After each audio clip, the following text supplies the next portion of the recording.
entrando no ar. Debate 93.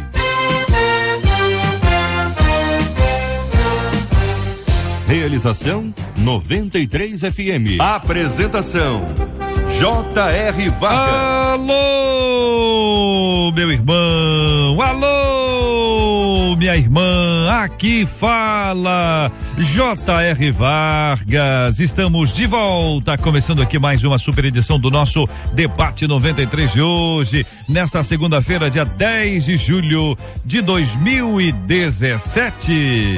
Fale com o Debate 93. 2461-0093. E-mail debate@radio93.com.br. Facebook Rádio 93 FM. Site www.radio93.com.br. Fale com a 93 pelo WhatsApp 96803-8319. 96803-8319.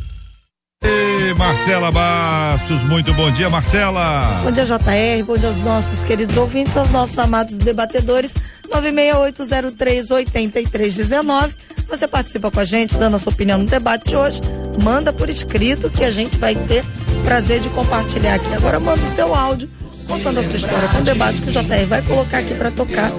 Manda pra gente que a gente quer te ouvir. Ô, Marcela, chama aí, o que o ouvinte, quando não coloca o nome, a gente coloca aqui anônimo, né? Que a gente não sabe o nome do ouvinte, que às vezes não deu tempo, não falou, não lembrou de falar o nome, que é sempre bom quando a gente tem um nomezinho pra gente poder agradecer e honrar a pessoa, né? Então chama o anônimo aí. Fala com a gente, seja você quem for. Olá, bom dia. Gosto muito de estar ouvindo o debate todos os dias, né? Sempre que eu posso, que eu estou em casa pela manhã, estou assistindo, né? Traz muita coisa boa para minha vida, aprendo muito com vocês. Ô, minha irmã, graças a Deus, que Deus te abençoe muito.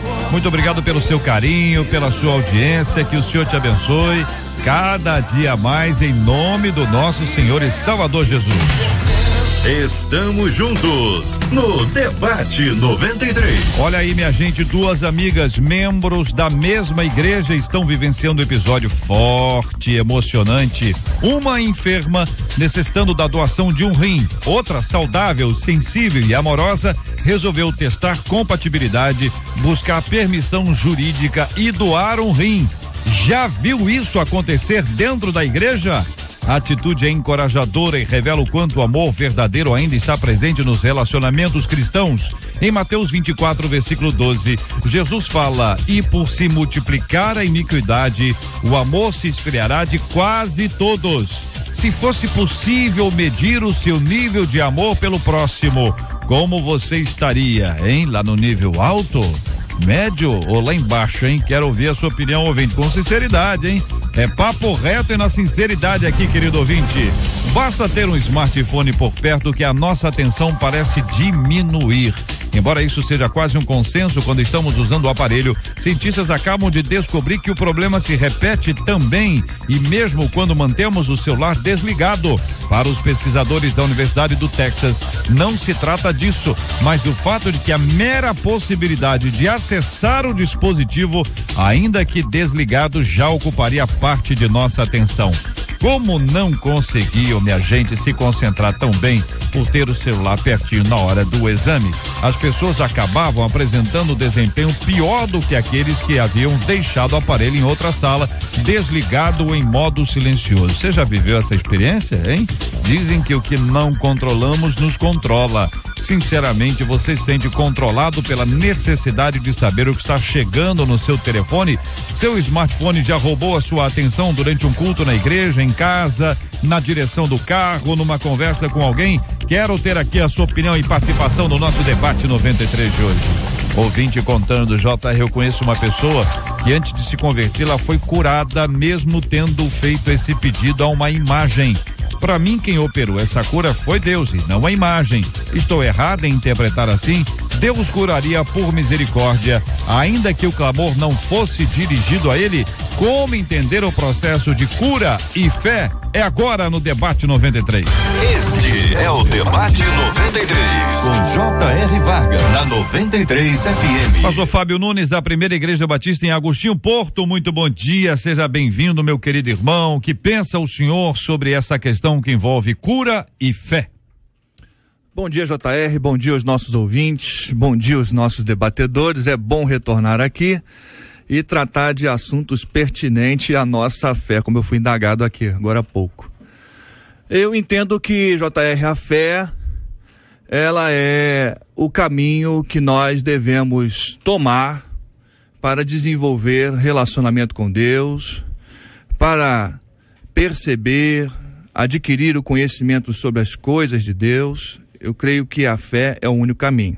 Eu sei que o homem desenvolveu cientificamente, o homem desenvolveu filosoficamente, só que os saberes humanos não tem como chegar a esse conhecimento de Deus. Apenas pela fé, através da revelação do próprio Deus, é que o homem pode ter o conhecimento do Senhor Deus. Agora, a fé é o caminho, mas eu não creio que a fé é um botão de start para que os milagres ou a cura aconteça.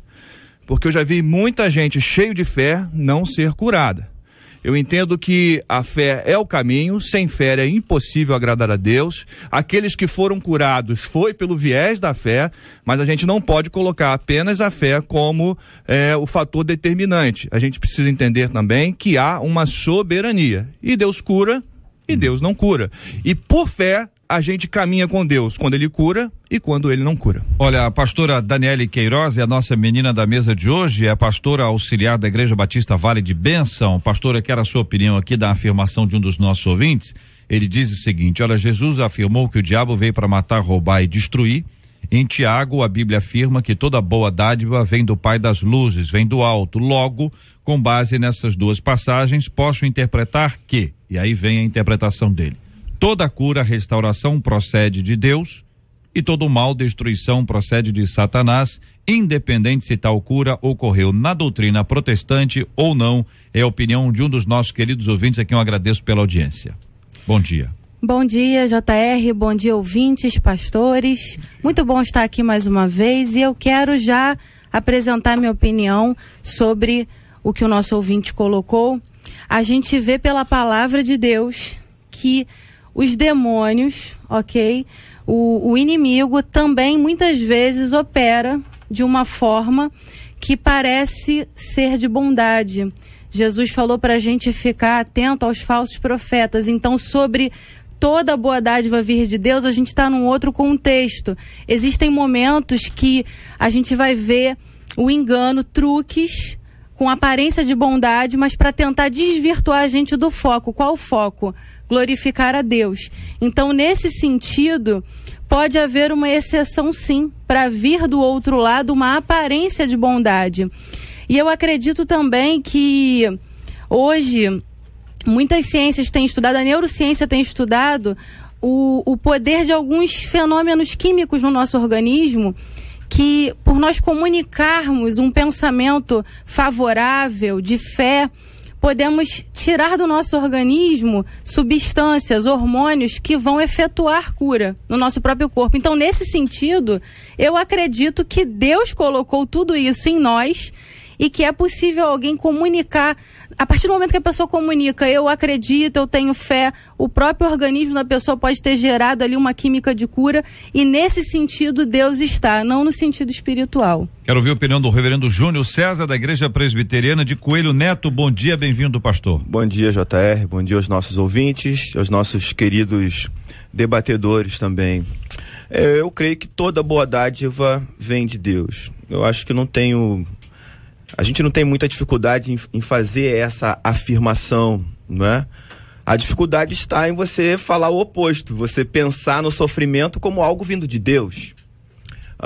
Um Deus que não quer curar, apesar da sua oração, mas isso é bíblico também. Quem traz o sofrimento pode ler o Antigo Testamento inteiro, que para o judeu o sofrimento também é vindo de Deus.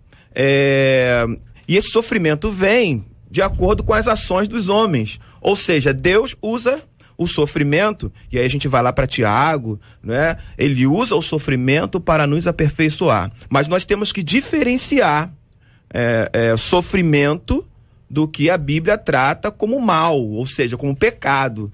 Quando eu falo sobre sofrimento, eu estou me referindo à provação. E às vezes a gente considera a provação, a dor, como sendo um mal, né? Mas em Deus, Ele usa isso para o nosso bem, é o que a Bíblia diz: todas as coisas cooperam para o bem daqueles que amam a Deus e que foram chamados segundo o seu propósito. A gente precisa olhar para o momento de enfermidade, ainda que a cura não venha, e tentar trilhar o caminho da fé, como o pastor Fábio falou. A fé, ela se mostra aí, a fé, ela dá a sua evidência quando eu acredito que vou receber aquilo que eu estou esperando e também tenho convicção de que existe aquilo que não veio. Ou seja, eu não estou vendo a cura, não tem nenhuma garantia de que eu serei curado, mas ainda assim eu acredito que serei vivo como se isso estivesse acontecendo. Essa é a loucura da cruz, não é? Do evangelho, da pregação, sabe? Então não tem dificuldade em afirmar que toda boa dádiva vem de Deus, porque eu quero receber boas dádivas, quero glorificar a Deus, mas quando o sofrimento vem, eu tenho que ser como Jó, o Deus que me deu o bem,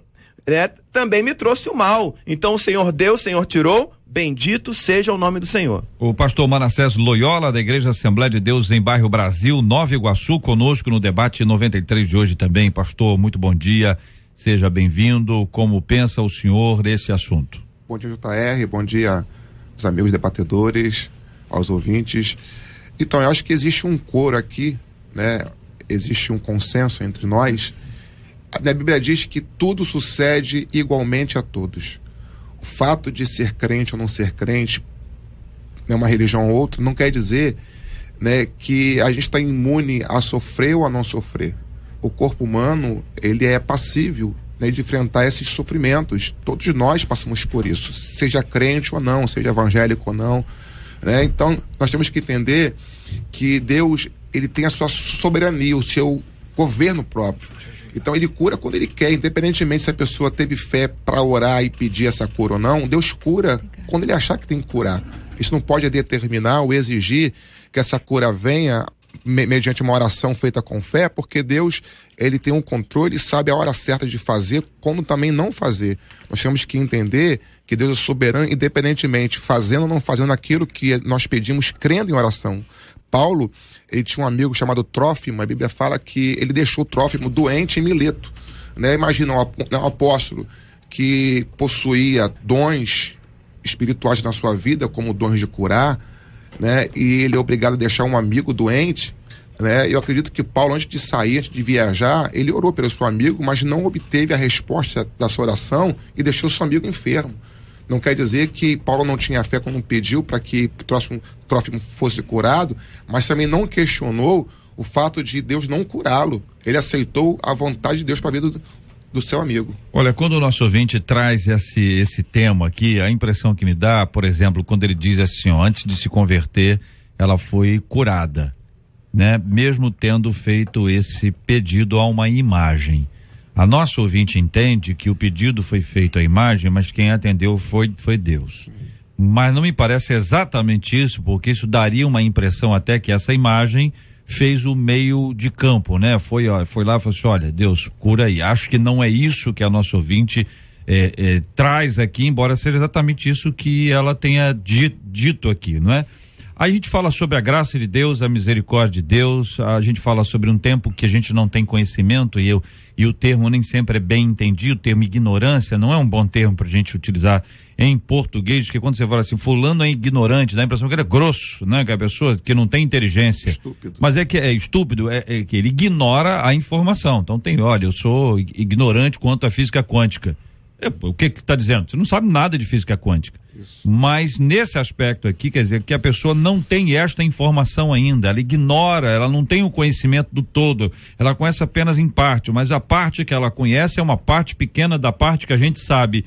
Como é que vocês acham que isso deve acontecer? Como é que isso funciona, sabe, do ponto de vista espiritual e na prática, para o entendimento dos nossos ouvintes? Me parece, JR, que o apóstolo Paulo está tratando de algo muito semelhante ao que você está pontuando aqui. Paulo vai tratar da igreja de Corinto, e lá no capítulo 8, ele está falando da comida sacrificada a ídolos. E ele fala uma coisa muito interessante, ele diz assim, olha, vocês que são fortes, vocês que estão maduros na fé, vocês sabem que os ídolos não são nada. não são nada. Que só existe um Deus. Só existe a ação de um Deus. Mas há pessoas que estão se chegando ao evangelho, que estão sendo os novos na fé, e ele chama de fracos, é gente que está num processo, né, num caminho da maturidade, eles ainda acreditam que há uma ação dos ídolos. Então, por causa destes, que ainda estão no processo, que é essa falta de conhecimento que você acabou de colocar aqui, por causa destes, então vocês evitem de comer as comidas sacrificadas para que eles não tropecem na fé. Para que eles não pensem que isso desenvolve algum tipo de relacionamento com esses ídolos. Então, por causa deles, e não por causa dos ídolos, porque vocês entendem que os ídolos não são nada, mas por causa deles, por amor a eles, não comam. Então, comer essa comida não é pecado, mas a falta de amor é. Então a gente vai percebendo que Paulo está situando situações muito parecidas com aquilo que a gente está vendo aqui no nosso tema. Há um processo realmente do conhecimento. Jesus disse que a gente erra por falta do conhecimento. Por isso a gente tem que realmente ter uma devoção onde a leitura bíblica esteja contida na nossa rotina, no nosso dia a dia. A gente precisa conhecer os ensinamentos de Jesus, a gente precisa conhecer as cartas do apóstolo Paulo, a orientação à igreja, para que a gente consiga adquirir conhecimento e entender o que Deus pensa e orientar as nossas vidas. O JR, existe uma expressão que a gente repete, fundamenta a nossa exposição doutrinária, e eu digo a gente porque na realidade essa expressão que eu vou citar aqui, se você pertence a uma comunidade que não acredita nela, então não pode ser chamado de uma comunidade protestante, né? Existe um só Deus vivo e verdadeiro. Eu acho que todas as igrejas protestantes evangélicas acreditam nisso. Existe um só Deus vivo e verdadeiro. Se existe um só Deus, vamos mudar a pergunta agora. Na nossa ótica de fé, o que são os outros deuses? Nada. É o que o pastor Fábio está falando. Não são, para nós, quando a gente afirma que existe um só Deus que é vivo e verdadeiro, os outros não são nada. Ainda que a gente discuta se na ótica dela ou do outro foi Deus que curou ou não, na realidade a nossa base doutrinária está dizendo que não existe outra possibilidade de cura que não seja Deus. Por quê? Porque só existe um só Deus verdadeiro. A pessoa pode até dar crédito a outra coisa, a outro ser, mas que para nós esse ser não existe. Eu acho que cabe ler o texto. Posso ler o texto, JR? Eu acho que isso para o nosso ouvinte é interessante. Está lá em 1 Coríntios 8, versículo 4 ao 6. Portanto, em relação ao alimento sacrificado aos ídolos, sabemos que o ídolo não significa nada no mundo e que só existe um Deus. Pois mesmo que haja os chamados deuses, quer no céu, quer na terra, como de fato há muitos deuses e muitos senhores, para nós, porém, há um único Deus, o Pai de quem vêm todas as coisas, e para quem vivemos, e um só Senhor, Jesus Cristo, por meio de quem vieram todas as coisas e por meio de que vivemos. É interessante ressaltar, Malta, que tem um texto em Timóteo, capítulo 2, que fala assim: porque há um só mediador entre Deus e os homens, Jesus Cristo, o homem.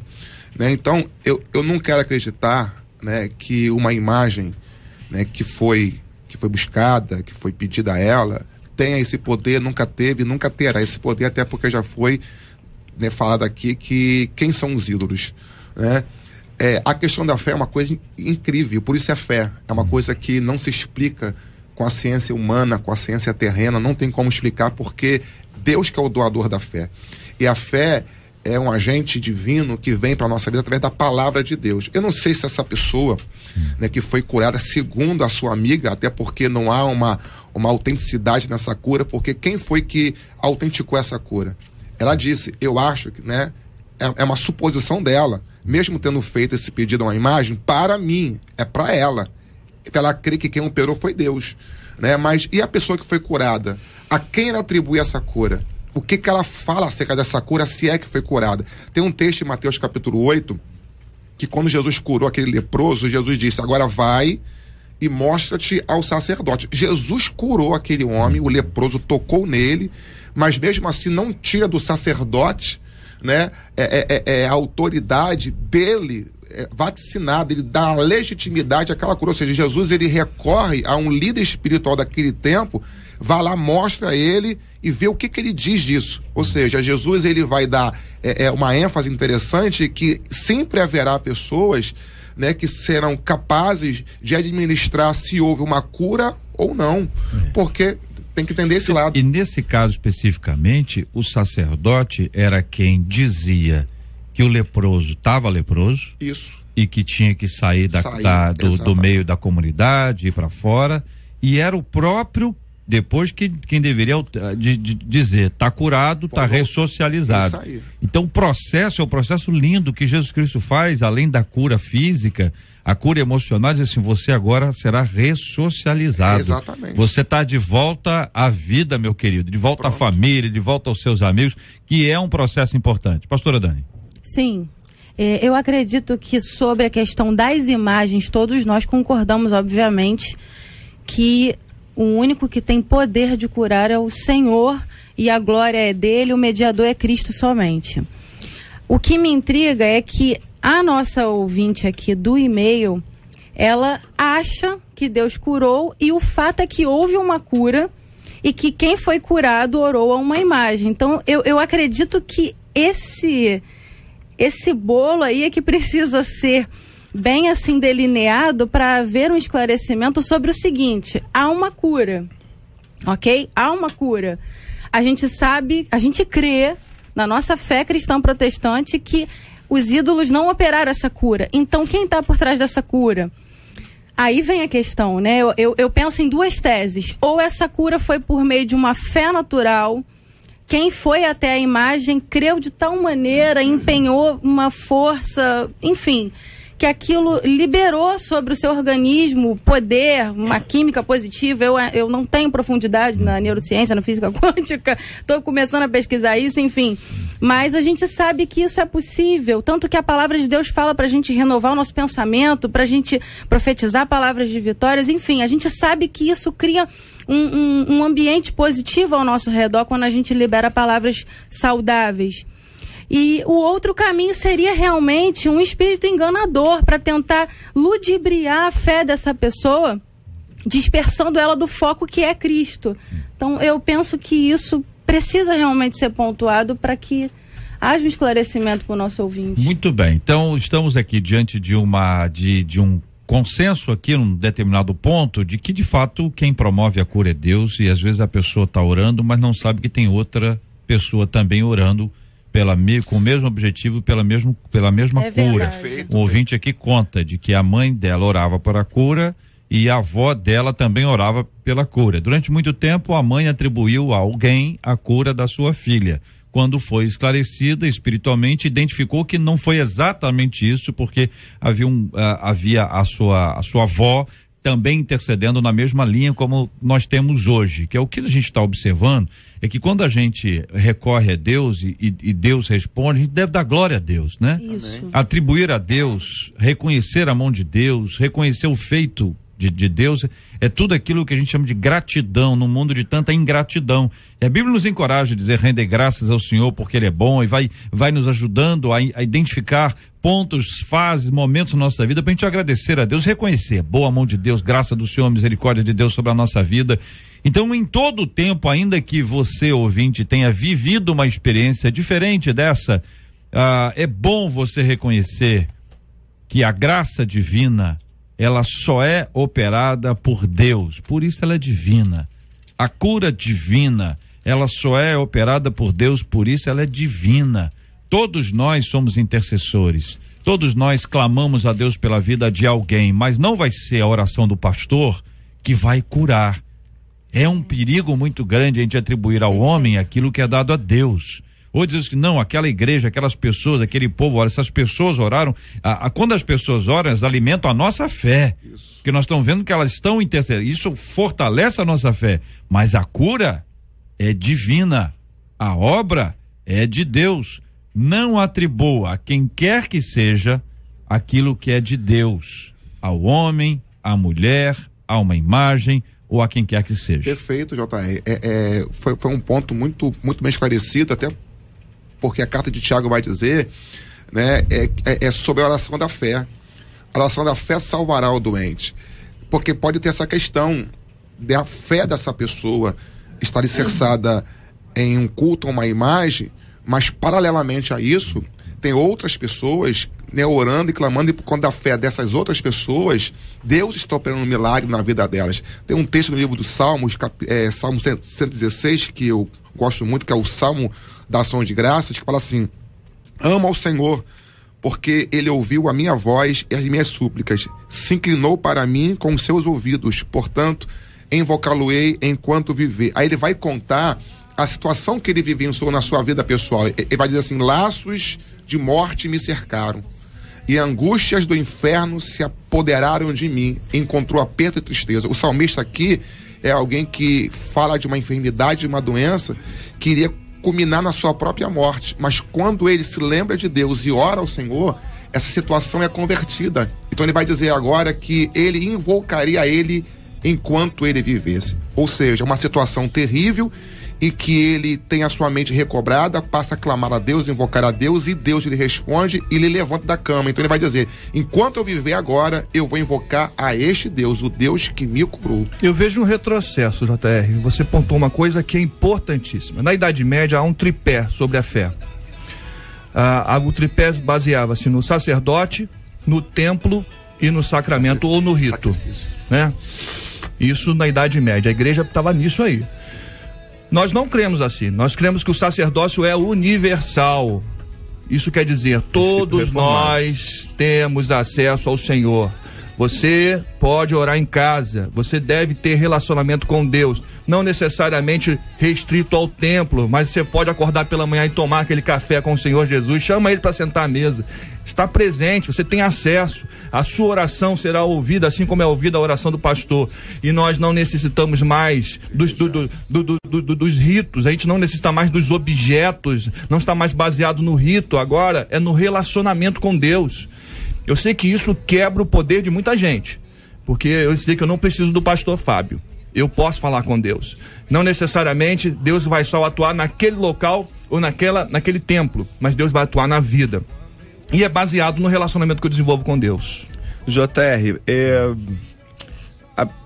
princípio básico, chave de interpretação bíblica da Igreja Reformada é a soberania de Deus. Então a minha fala está fundamentada nisso, nessa chave de interpretação.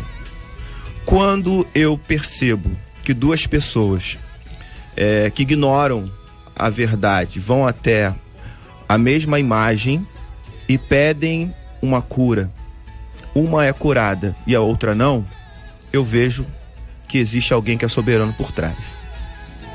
Quando eu vejo assim que alguém, sei lá, com fé e liberou essa química, o outro teve a mesma fé e também liberou a química e um foi curado, o outro não, eu também vejo a soberania de Deus, JR. São 11h32 aqui na 93, minha gente. 11h32, é tempo de agradecer. Agradeça ao Senhor, agradeça, glorifique ao Senhor, reconheça os feitos de Deus na sua vida, perceba a boa mão de Deus conduzindo a sua história, apesar das lutas, das batalhas, Deus está com a gente.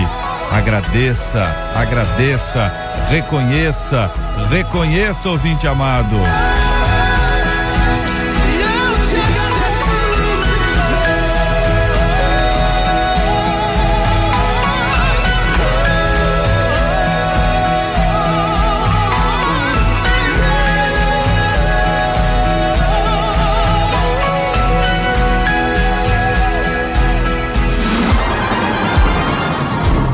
Você ouve Debate 93 com J.R. Vargas. Duas amigas membros da mesma igreja estão vivenciando um episódio forte e emocionante. Uma enferma, necessitando da doação de um rim.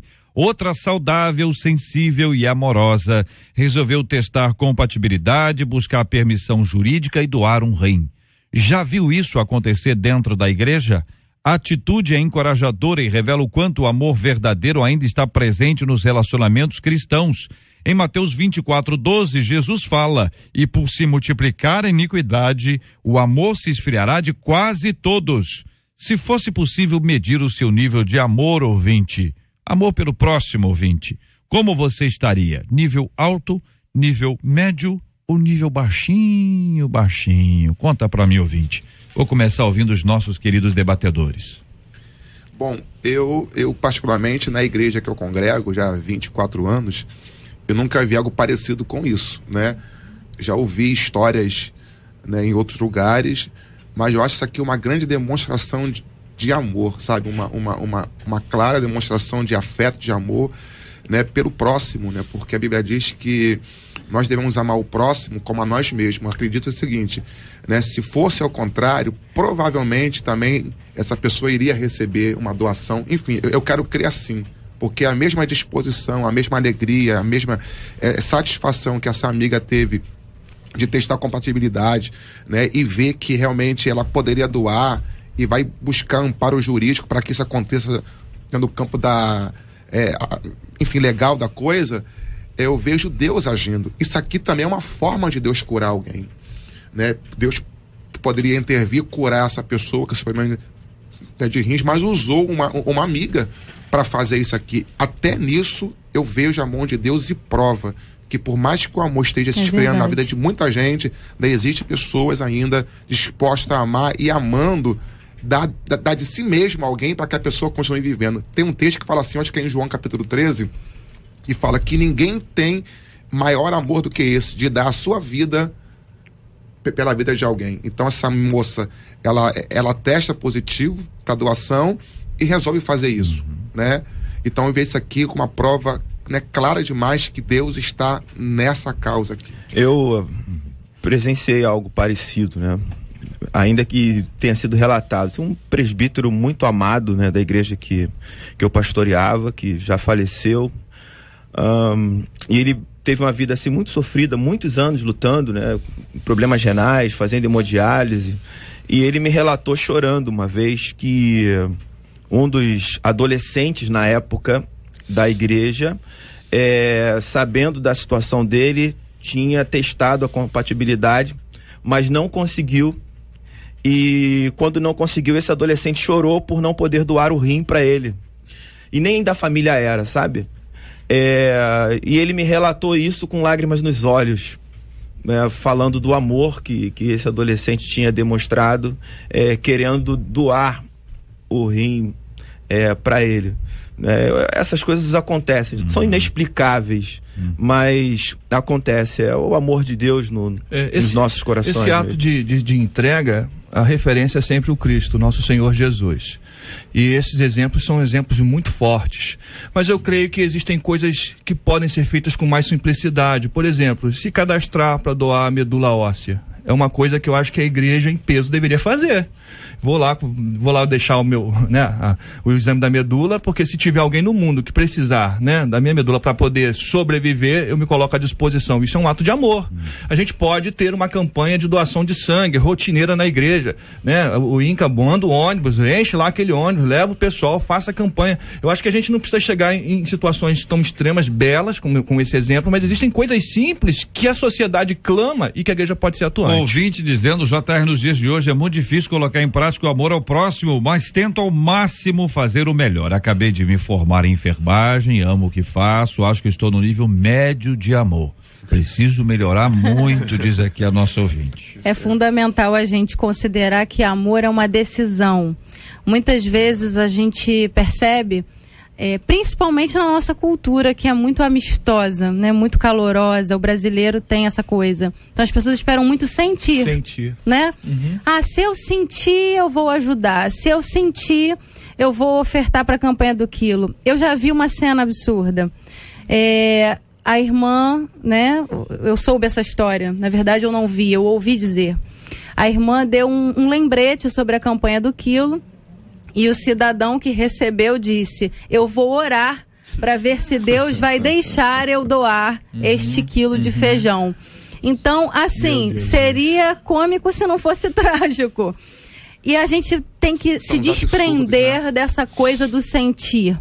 O amor é decisão, é agir. O amor ágape vem de Deus. é fruto do Espírito e cada cristão pode e deve empreender essa decisão em direção a ser mais amoroso, ser mais amigável. Amém. E fazer o bem. Olha, o ouvinte contando, JR, eu provei desse amor que ainda existe. Quando eu estava grávida, eu passei quase fome, sabe? Meu marido não recebia do Estado.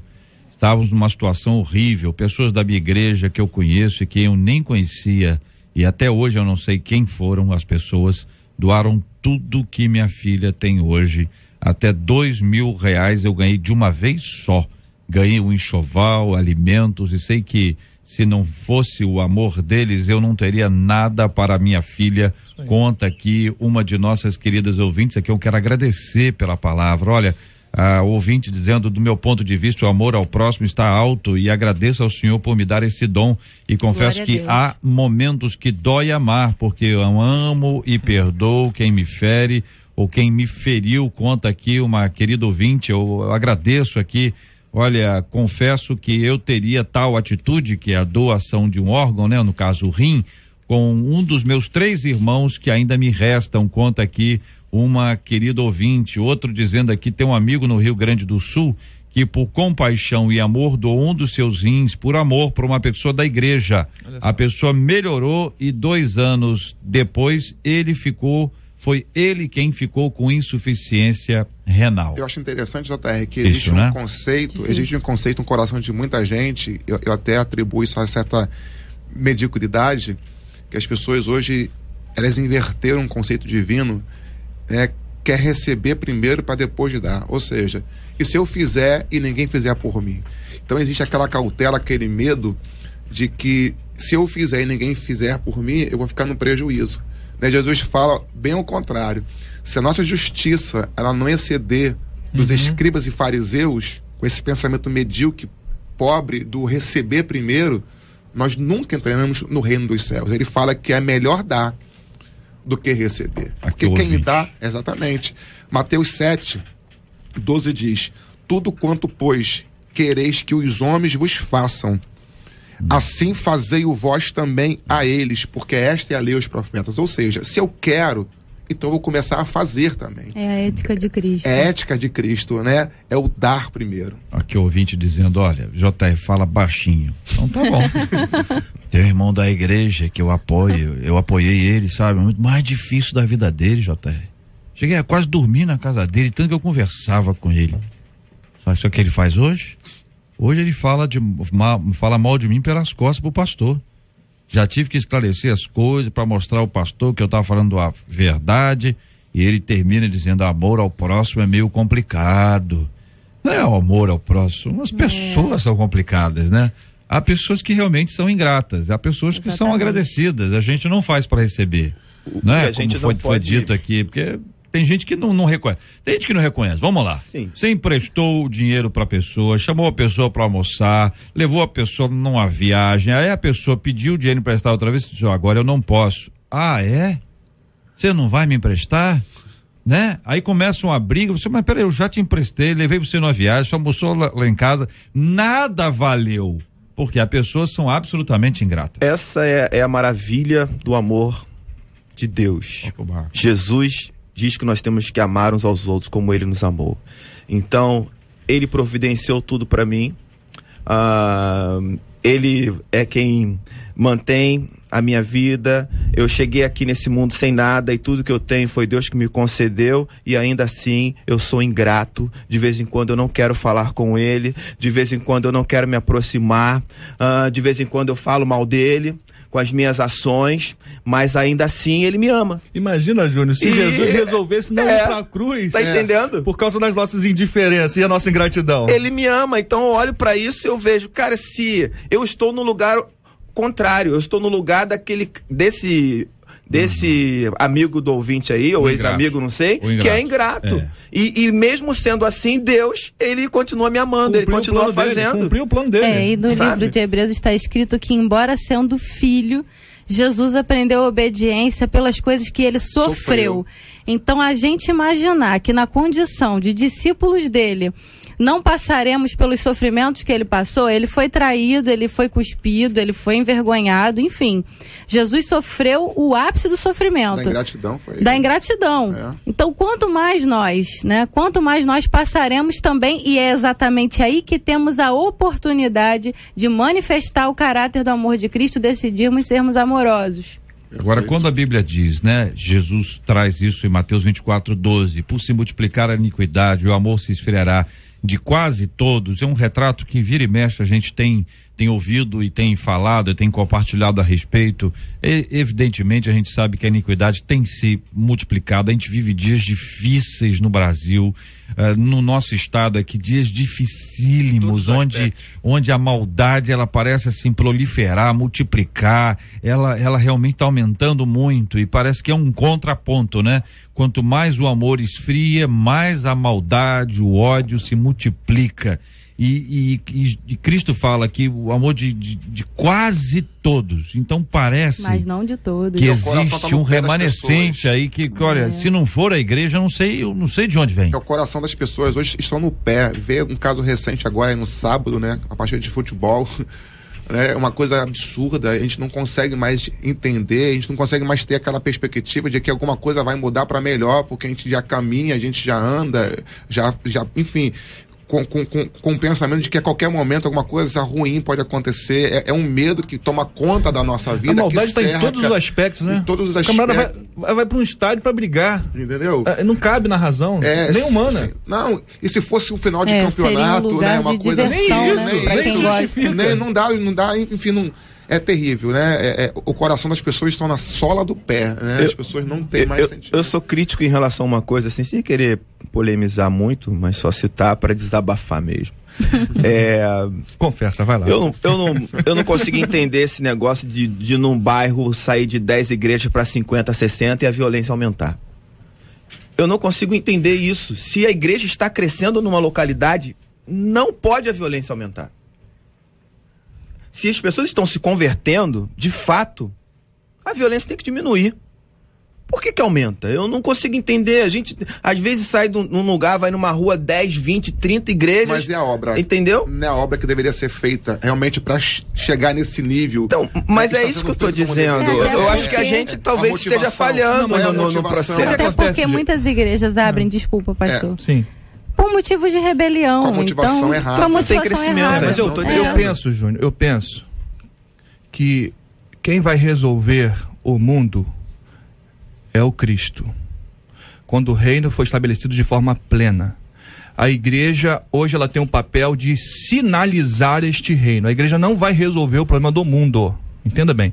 A igreja está aqui para sinalizar como será quando o rei voltar. Eu creio que nesses sinais a gente vai fazendo a diferença e o mundo vai dizer, glória a Deus, Deus existe. Mas o mundo só vai ser resolvido quando o Cristo voltar e estabelecer o seu reino de forma plena. Enquanto isso, a gente vai fazendo o nosso papel, vai sinalizando, o mundo está numa estrutura pecaminosa e a gente vai lutando contra essa estrutura, a gente vai mostrando como é que deve ser, mas nós não vamos resolver o problema do mundo. É isso que... Mas não é angustiante você estar nos bairros verdes? Claro, com certeza. Por isso o Maranata. E a gente divulgar que o evangelho está crescendo, e as igrejas estão crescendo, e o bairro está sendo ganhado para Jesus, e a violência aumenta. E esse texto é um sinal. Esse texto de Mateus 24 é um sinal, ainda que seja para Israel, também é um sinal que nos adverte. Isso prova que a cada dia, né, o Cristo da igreja está voltando para buscar. E vai abreviar, né, o tempo. Vai abreviar os tempos. É isso aí, de abreviação. O outro lado dessa mesma história é que sempre quando a obra de Deus é levantada, se levantam contra a obra de Deus. A oposição. A ação diabólica, ela vai exatamente ser ampliada e ser multiplicada para de alguma forma intimidar, para expor, para poder confrontar as ações que estão sendo estabelecidas ali. No próprio tempo de Cristo, a violência também existia. A violência não começou hoje. Entre dois bandidos, né? A violência não começou hoje, né? Existiu uma série de ações, coisas curiosíssimas. Coisas que a gente reconhece hoje, uma pessoa que é líder de uma comunidade e ele é um contraventor e ele protege a comunidade. Isso já acontecia na época de Jesus. Os livros que tratam o tempo de Cristo do ponto de vista social abordam esse tipo de perspectiva, ou seja, essas coisas sempre existiram. Essa luta vai ser grande. Eu entendo a palavra do reverendo Júnior para dizer, olha, a gente tinha que ser mais luz nesse bairro. A gente tinha que salgar mais esse bairro. É isso aí, eu entendo E esse é um processo que deve acontecer, ele é dinâmico. Quantas vezes eu já disse aqui na rádio, você tem igreja na mesma rua, vamos nos unir, não precisa unir os cultos não, cada um na sua, a amizade continua, mas ali, entendeu? Olha, tem determinados pontos que nós podemos realizar juntos, obra social, obra missionária, pregação do evangelho, cada um na sua linguagem, porque é o seguinte, se o camarada grita muito e o outro lá não gosta, vai ser, também o pessoal grita muito. Aí o camarada que grita muito vai no culto do outro que não quieto demais, não tem nada, entendeu? Mas pelo amor de Deus, que silêncio é esse? Aqui daqui a pouco. Entendeu? Aí o camarada é muito quente, diz assim, mas meu Deus do céu, que calor é esse aqui? Aí o outro diz assim, mas que friagem, vou pegar uma gripe aqui nesse culto. Porque é assim que as pessoas fazem, minha gente. É assim que as pessoas fazem. E ó, sabe onde isso se inicia? Você acha que é no membro? Você acha que é lá no jovem, no adolescente? É no grupo de irmãs, é nos homens, onde é que isso se inicia? No pastor, nos pastores, nos presbíteros, nos diáconos, nos obreiros, cada igreja tem um nome. Na cabeça, na liderança lá que isso se inicia. Se a liderança começar a se curvar a Deus e abraçar o seu irmão, acho que a gente pode ter, acho que não acho, não, tenho certeza. E pode dizer que tem muitos bairros que as coisas já aconteceram, só que é o seguinte, a gente está lutando contra uma coisa que existe há dezenas de anos. Ainda que você tenha 50 novas igrejas naquele bairro, nos últimos 50 anos o crime já acontece lá há 200, há 150. Então a batalha é muito grande, mas a vantagem é que em Cristo nós somos mais do que vencedores, isso é quanto à nossa salvação, é bom que se lembre disso, mas também nos dá a perspectiva de que nós vamos avançar, então não vamos desistir apesar das batalhas e das lutas, mas se puder olhar para o lado e dar a mão pro seu irmão, olha gente, muita coisa boa vai acontecer, é começar na própria igreja, que a pessoa lá não gosta que a pessoa. Até porque, JR, a gente aguarda o general voltar e estabelecer de forma plena aquilo que a gente está fazendo aqui. Então vamos cantar, nosso general é Cristo. Eu o quê? Como é que canta, pastora? Eu não lembro a letra. A pastora andou até pra trás aqui, ó. A pastora foi até pra trás. Não vou botar a música de fundo, não. Como é que é, Marcelo? Pelo Senhor. Não, essa aí. Conhece essa, pastora? Não. Agora eu lembrei dela. Lembrou? Então no final é de canto. Você ouve Debate 93 com J.R. Vargas. Olha, gente, o celular chegou pra ficar. Daqui a pouco ele sai que vão inventar uma outra coisa. Basta ter um smartphone por perto que a nossa atenção parece diminuir. Tô dizendo parece, não tô dizendo que é de todos. Aí você não é uma pessoa tranquila. Embora isso seja quase um consenso quando estamos usando o aparelho, os cientistas acabam de descobrir que o problema se repete mesmo quando mantemos o celular desligado. Sabe quando você vai para uma reunião, você desliga o celular? Tem gente que fica olhando pro celular. Põe a mão no celular, vira o celular para um lado, o celular para doido para ligar o celular. Você aterriza, mal aterrizou, chegou em solo, tá em voo, a pessoa já liga o celular, que desespero, vai receber que notícia? Que notícia desesperadora, mas enfim, bom, vamos lá. E aí acontece que desligado também tira a atenção. Como não conseguiam, eles fizeram uma pesquisa, né? Exatamente para poder identificar e viram que as pessoas que não se desconectavam, elas tinham menor atenção, diferente daquelas pessoas. Então, o que os caras levaram o celular para este exame lá, levaram o celular. Outros deixaram o celular do lado de fora. Quem deixou o celular de fora estava muito mais concentrado do que os outros. Esse aqui é o ponto do estudo aqui. E aí, nós perguntamos a você, dizem que o que não controlamos nos controla. Sinceramente, você se sente controlado pela necessidade de saber o que está chegando no seu telefone? Seu smartphone já roubou sua atenção durante um culto na igreja, em casa, na direção do carro, numa conversa com alguém? Eu pergunto aos ouvintes, começando ouvindo vocês. Eu particularmente sim. Eu vou confessar o meu pecado aqui, porque eu acho que praticamente uma coisa... Não, mas é normal, né? Infelizmente, a gente tem essa tendência, né? De compartilhar a atenção. E com o advento da tecnologia celular móvel, ficou mais ainda, né? Com as redes sociais, a gente fica meio que hipnotizado com essa coisa. e que se a gente não tiver um cuidado ou redobrar nossa atenção, realmente isso furta o nosso tempo, isso rouba o nosso tempo, né? Isso é perigoso demais, até para os relacionamentos pessoais, humanos. A gente precisa realmente vigiar, né? E eu sou uma vítima disso, mas eu tô tentando mudar isso. Por exemplo, em casa, quando eu chego em casa, dos meus afazeres, né, enfim, na rua, eu procuro concentrar minha atenção exatamente à minha família. Ainda que isso seja praticamente impossível, dado a tantos contatos que a gente tem, a gente precisa manter ali, né? Eu procuro evitar o máximo para que a nossa atenção fique concentrada para a nossa família. Eu penso que isso não é novo. Não é. Eu penso que isso, com o advento do avanço tecnológico, só aumentou. Mas as mesmas reclamações a gente tinha quando se ligava o aparelho de televisão à noite, quando a família estava reunida. Só que não levava a televisão para a igreja, né? Sim, então, com o avanço tecnológico, eu acho que isso só piorou. Só piorou. Com a televisão, a família toda reunida em volta da tela e um silêncio só e todos atentos, né? Desatentos ao que está ao redor e atentos à tela. Agora, com o avanço da tecnologia, o celular, e você faz inúmeras coisas nisso aqui. Você faz inúmeras coisas. Banco, então, tudo. consome. É um problema, porque cada vez mais a gente vai perdendo tempo relacional, presencial, a atenção, né? E cada vez mais a gente entrega esses equipamentos na mão das nossas crianças, então gera esse vício, gera uma dependência, e se a gente não tiver ligado, a gente vai realmente sendo dominado. Eu percebo que eu tô em médio, eu não tô tão assim avançado quanto o pastor, mas mas eu tô médio, porque algumas pessoas ainda reclamam, o senhor não viu o meu zap? Eu falei, não. Então assim, enquanto você ainda tá nesse processo, você ainda não viu o meu zap, tá bem, realmente tá você ainda tá num processo ainda mediano. E alguns se furtam mesmo de não entrar nessa tecnologia avançada.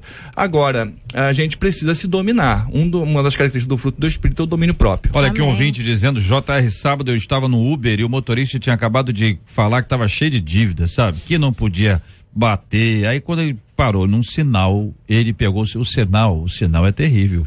E quando para o trânsito, a pessoa pega o celular. É isso que eu vejo acontecendo. Pegou o celular, se distraiu, tirou o pé do freio e, como era uma descida, bateu no carro da frente. Aí ficou revoltado e depois continuou dirigindo e mandando o zap. E a nossa ouvinte dizendo, e orando para acabar a corrida logo. Eu acho que o caminho, JR, é planejar o uso, sabe? A gente está aqui, por exemplo, e tem que decidir se desconectar para poder viver esse momento aqui. A gente gosta da sensação de estar no controle, né? E você poder ficar controlando o que manda, o que ouve, e a gente... Notícia, sabe? né? Online. Como se você tivesse no controle de alguma coisa, você não tá. As coisas vão acontecer independentemente de você estar usando o smartphone ou não. Então tem que planejar o uso e fazer um bom uso. Ó, ouvinte dizer, JR, outro dia eu tava no ponto de ônibus, sabe? Eu tive que voltar em casa. Chamei meus filhos e ao mesmo tempo eu estava resolvendo um problema no celular. Quando olhei para trás, JR, a moça me chamou lá do ponto. Ei! Quando eu olhei, JR, minha outra filha estava parada no ponto, deixei ela lá. Fiquei me sentindo mal, JR. Hoje evito até usar o celular quando estou com eles na rua. Mas não esqueceu o filhinho na mão, né? Ouvinte, conta pra mim, quantos filhos você tem? Só pra eu imaginar aqui a cena, tá bom? Aí, já tá escrevendo. Eu gosto de gente rápida, é isso aí, vamos lá. Eu acho que ela tem uns 3 filhos. O que você acha, pastor? Eu acho que ela deve ter também de 3 a 5 filhos. 3, acertei. Tenho 3 filhos, mas só estava com 2 lá. Pessoa tivesse com os 3, largou porque distraiu, não é que não ama o filho. E tinha quantos aparelhos? Entendeu? Peraí, peraí. São gêmeos. Você Tem ficou gêmeos? com um e deixou o outro gêmeo lá, é isso? É isso, ouvinte? Não, eu quero saber isso. Você olhou pra um, achou que um tava com você, é isso. Olhou pra mesmo. ele 2 vezes. É um casal. Olhou pra ele 2 vezes. Meu casal, Deus. Qual a idade deles, ouvinte? Qual a idade? Isso. 5 anos. Olha, meu Deus do céu, ouvinte. Guarda o celular na bolsa, menina. Gente, né, pastora? Olha, sim, já que ela tá falando aí dos filhos, eu quero até aproveitar para fazer aqui uma pontuação bem pertinente para esse tema. a gente observa que a geração mais nova, assim, de uns 20 anos para cá, é mais cansada do que as gerações anteriores. Eu já conversei com algumas mães que compartilharam isso. Tipo assim, são jovens cansados para fazer as coisas. Isso acontece porque no nosso cérebro tem uma região que comporta um número X de informações diárias. E com o advento de toda essa tecnologia, de todas essas mídias sociais, as pessoas ficam com tanta informação na cabeça que elas ficam cansadas só de ver tanta coisa. Então é fundamental que os pais façam intervenções saudáveis na vida dos filhos, para que eles não se sobrecarreguem de informações e não frutifiquem em suas vidas. Aqui o ouvinte falando também sobre o spinner, né? Que é uma brincadeira nova das crianças, né? Porque está distraindo as crianças. Dizem que é para ampliar o foco, mas tá distraindo as crianças. Diz que era para desestressar. Era para desestressar, tem pessoas estressadas com esse negócio, trocando esse trem. Hoje tento usar meu smartphone para crescimento e também para falar do amor de Cristo. Outro ouvinte dizendo que na igreja nem mexe no celular. Tem gente que realmente não mexe, né? Ouvinte dizer, eu não levo para a igreja, isso é um absurdo a pessoa atender o telefone na hora do culto. Olha, isso aqui, vamos falar aqui entre nós, aqui, irmãos, só aqui entre nós. Será que a ligação é tão importante a ponto de fazer a pessoa sair do culto na hora do culto, prender o telefone? Se for importante, uma coisa de enfermidade, uma coisa grave assim, né? Mas você lembra que quando o celular chegou, as pessoas atendiam o telefone em qualquer lugar, porque era um fato novo. Hoje você atender o celular não é uma coisa, é uma coisa normal. Mas quando poucas pessoas tinham celular, o cara no meio do restaurante, às vezes combinava com outro, ó, vou no restaurante, 9 horas eu vou estar no restaurante, liga. Mas pra que eu vou te ligar? Liga pra mim. Aí a pessoa deixava o telefone tocar e tocava. Ah, é o meu celular. Alô? Só que fazia parte de um plano pra promoção daquele indivíduo. Às vezes era pra impressionar a garota. Era caríssimo, né? A ligação, pelo amor de Deus. Tinha que valorizar, né? JR, Fala, meu irmão. Eu sou do tempo que você ligava pra um centro comunitário e pedia pra chamar um morador e tinha que ligar daqui 15 minutos, 20 minutos depois, foi lá, voltava. Cara, a gente viveu, foi aí, ó. Não tem muito tempo. Talvez a minha facilidade para lidar com esses aparelhos, né, com essa quinquilharia, seja porque eu trabalhei na área técnica. Então, às vezes, durante o dia, JR, eu ouvia toque do telefone de 8 da manhã até 18 horas. E quando eu dormia, eu sonhava com barulho de telefone. Cara, eu queria me livrar desse negócio. Eu tenho cuidado muito grande com isso. Aqui na rádio vocês estão acompanhando, vocês que acompanham aqui sempre, eu tenho 2, fica um em cada mão, o computador à esquerda, o outro à direita. E quantos filhos? Fazendo tudo aqui ao mesmo tempo, porque eu preciso, né, para dar atenção aqui aos nossos ouvintes. Mas realmente uma pessoa que acaba desenvolvendo um hábito como esse e tendo uma prática como essa, ela vai ter sua atenção roubada. Não tem jeito. Você é uma pessoa só, por mais que você diga, não, eu consigo, eu até acredito que alguns consigam, mas nós não conseguimos, não. Aleluia.